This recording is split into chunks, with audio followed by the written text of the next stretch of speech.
Not long ago, I did something that I felt really bad about. It was completely unintentional on my part. I drove to one of those big box hardware stores. I know I should go to mom and pop hardware stores, but I was in a hurry and I knew that the big box store would have everything that I needed. So being in a hurry, I knew that they had a big parking lot at the big box store, but I also knew that they had a few special parking spaces that were reserved just for military veterans. And it just happens that I have a U.S. Navy veterans license plate. So I thought I'd just scoot right into one of those special veterans spots and run in the store and get everything, and it would be very fast. And so that's exactly what I did. And after I'd run around the big box store and found everything and ran back to my car, literally I was jogging, which is kind of ironic because as it turns out, I had accidentally parked not in one of the veterans spots, but in a handicap spot. I was mortified. I didn't mean to do that. Lucky for me, I did not get a ticket. And I was a little relieved to see that there were quite a few handicapped spots that were near me and empty, so I guess no harm done. But I still felt bad about it. So I came home, and of course I confessed on Facebook, like you do. And my Facebook friends said, like I knew they would, "Oh, don't be so hard on yourself. It was an accident. You didn't mean to, it was unintentional." And so I felt absolved, just as I had hoped. My intent had not been harmful. I wasn't a horrible person. I was just a person who had been in a hurry, who made an honest mistake. But let's unpack that episode just a little bit. What was my intent? It was to be as quick as possible within the rules to run into the store, get what I needed. True, I was looking for a veteran spot, not a handicap spot, but it's not like I'm an elderly veteran, and it's not like I'm a disabled veteran. I'm a, for now, able-bodied, middle-aged veteran. I don't need, really, to park close to the store. And I don't need to park in one of those special veteran spots. And yeah, when I came outside of the store, there were still handicapped spots available, but both of the veteran spots were taken. Maybe I should really leave those spots for veterans who need them. Not to do so is a little bit selfish. Not unforgivable, but a little bit selfish. I put my own needs first in that moment, and that is inherently selfish. I think being in a hurry tends to make many of us do selfish things, maybe especially when we're in our cars. Something to think about. You've probably heard it said in recent years at some point, sometimes or often in a social justice context, that impact is more important than intent. Impact is more important than intent. So taking the example of my parking fiasco, when we focus on my intent, we're keeping me at the center of the situation. In that example, disabled people should be at the center of the situation, not me. My intent, which was theoretically harmless, though maybe a little selfish, isn't really the important part. The important part is there are people who are not presently able-bodied, and they're impacted when able-bodied people take all the good parking spaces. That's the important part, not me or my intent. So that's an example of a fairly neutral intent that had some impact or potential impact. What about intent that isn't neutral or unintentional or accidental, but actually good. What about good intentions? So here's a story of a good intention. Some of you know that I am on the board of the Unitarian Universalist Animal Ministry. We are a group of Unitarian Universalists who care about animal welfare issues and animal rights, things like that. For a long time, we were working on something called the First Principle Project. The first principle of Unitarian Universalism is to affirm and promote the inherent worth and dignity of every person. So the First Principle Project was about getting Unitarian Universalists to consider changing the first principle to affirm and promote the inherent worth and dignity of every being. So changing the word person to being, representing all life, recognizing that all life on earth has inherent worth and dignity, which I do personally believe. Now, whether or not that would strike you as a change that you would support, I think you could acknowledge that we had good intent. We on the Unitarian Universalist Animal Ministry Board are people who care about non-human animals as well as human animals, and we were trying to widen that circle of compassion. We were trying to make things just a little bit better. But then we learned about an impact that we hadn't intended. We learned that some people in marginalized groups within Unitarian Universalism, including some people of color, including some transgender non-binary people, including some disabled people, were very much opposed to this word change. Why? That was my first thought. Why? Why would changing person to being be so upsetting? The intentions were good, extending this concept of inherent worth and dignity. We didn't want to take it away from anyone. We wanted to give it to more. But we learned that there was indeed a negative impact. We learned, talking with some of the Unitarian Universalist siblings and friends who felt harmed by the suggested change, was that these people being in marginalized groups, even in a Unitarian Universalist context, sometimes feel that their own humanity isn't really fully acknowledged. And so changing the wording from person to being, before these marginalized persons felt that their own full humanity, worth, and dignity was truly being affirmed, felt harmful, hurtful. It's a little bit like hearing Black Lives Matter and wanting to improve it by making it all lives matter, right? Of course, all lives matter, but it won't be until our culture and society treats Black lives like they matter that all lives will matter. That's why we say Black Lives Matter.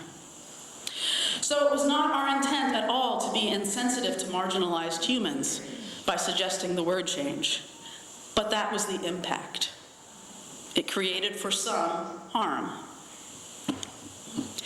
An important piece of the puzzle when thinking about impact and intent is privilege. Diversity and inclusion consultant Jamie Utt reminds us that if you have significant identity privilege, to the extent that you have identity privilege such as being white or cisgender as opposed to transgender, being heterosexual, being male, holding US citizenship, belonging to the middle class, and so on. To the extent that you have identity privilege, it becomes vitally important to listen to perspectives of those who don't have that same identity privilege. He puts it this way: our privilege can often shield us from understanding the impact of our actions. He says, after all, as a person of privilege, I can never fully understand the ways in which oppressive acts or language impact those around me. What I surely can do is listen with every intent to understand, and I can work to change my behavior. Because what we need to understand is that making the conversation about intent is inherently a privileged action. I'll say that again. Making the conversation about intent is inherently a privileged action. Why? Why is making the conversation about intent privileged? Because, as it says, it ensures that you and your identity and intent stay at the center of any conversation or action, while the impact of your actions or words on those around you is marginalized. And this is why, as he reminds us, it's important to recognize that when someone tells you that your impact was harmful, it isn't really about you. It's not about your character. As it says, it's about your action, specifically your action or your words that are being named as having had a harmful impact. Your actions were harmful. Maybe your actions were sexist or racist or ableist or what have you. That was the impact. It doesn't mean that you have poor overall character. It doesn't mean that you're necessarily racist or sexist or ableist. It's about the actions. I have a wise friend who always corrects me when I say that someone is a good person, or less frequently when I say that someone is a bad person. She always says, I don't believe in good people or bad people. There are good actions and bad actions. And I often think of her words and I find them very helpful. And they're a really helpful addendum to thinking about this question of intent versus impact. When those of us with privilege focus on our good or at least harmless intent, we're really trying to say, I'm not a bad person. What would it be like if instead we gave ourselves the benefit of the doubt that we have inherent worth and dignity, we know this, but like others with inherent worth and dignity, our actions and words are sometimes imperfect and cause harm. Maybe then we can really listen when someone tells us that something we did or said was harmful. Because it's really not about us. It's about listening and trying to do better. Or as Ut puts it, if the impact of our actions is the furthering of oppression, then that's all that matters. We need to listen, reflect, apologize, and work to do better in the future. The road to hell is paved with good intentions. That's what the aphorism says. I always thought that the meaning of that aphorism was that the road to hell was paved with good intentions because we intend to do good things, but we often don't get around to doing those good things. So the road to good intentions is paved, the road to hell is paved with good intentions that were never brought to fruition. But now I hear that aphorism a little differently.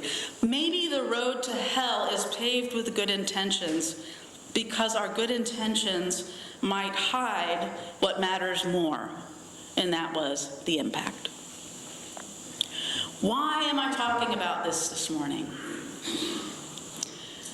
I believe that we're going to do some really good stuff together here at First Church Unitarian. I really do. I have high hopes, but inevitably we will make mistakes. In fact, the more ambitious we are about doing good stuff, the more mistakes we'll make, in spite of good intentions. This can be hard and complicated and sometimes nuanced stuff. No one wants to be told that they're creating harm or suffering. It's a bad feeling. It might even make you shut down to hear that you've created harm. But there's too much important stuff, good stuff that we need to do, stuff that we need to create together to let ourselves get stuck in that shutdown mode. So as we begin to work together more, for instance, on preemptive radical inclusion, which I've mentioned a couple of times this year, it's important to anticipate that there will be a learning curve for all of us. But fear of making mistakes is not a valid excuse for inaction. And fear of making mistakes doesn't keep you from making them either. Of course, this isn't to say that intent doesn't matter at all. I'll take good intent over bad intent any day. It's just to say that, as Maya Angelou put it, when you know better, do better. When someone tells you your impact was harmful, listen as non-defensively as you can. Listen to understand, to learn, take it in, and when you really feel you have it, apologize, a real apology. Not an apology like, I'm sorry that you feel that, but I'm sorry that I did or said. And then ask how you can make it right, how you can make it better. That's the path to right relationship. It's also important as much as possible to consider impact up front. What might the impact of your words or actions be? You won't anticipate everything. But thinking outside of yourself, trying to imagine the impact on other people, other groups, will be a practical way of having fewer bad impacts and keeping yourself honest about how good your intent really is. The words our choir sang this morning in their anthem move me. In this great turning, we shall learn to lead in love. I do believe that we are in a great turning as a society, even as a congregation, and that we will have to learn if we're going to lead in love. And sometimes we're going to have to learn to follow in love, too. Sometimes those of us with various privileged identities will have to listen and learn from those with marginalized identities. And sometimes we will follow. Sometimes, as with the global climate strike on Friday, we adults will have to listen to the youth as they lead. We have to learn to follow them. In this great turning, I believe that we will learn to lead and follow in love as necessary. We will learn to accept that sometimes we'll create harm, but more importantly, to apologize and right ourselves in word and action. We are, as the choir sang this morning, the ones who circle round to tend these fires. And I believe we are in good company. I know that we will tend the fires well. May it be so. Blessed be, and amen.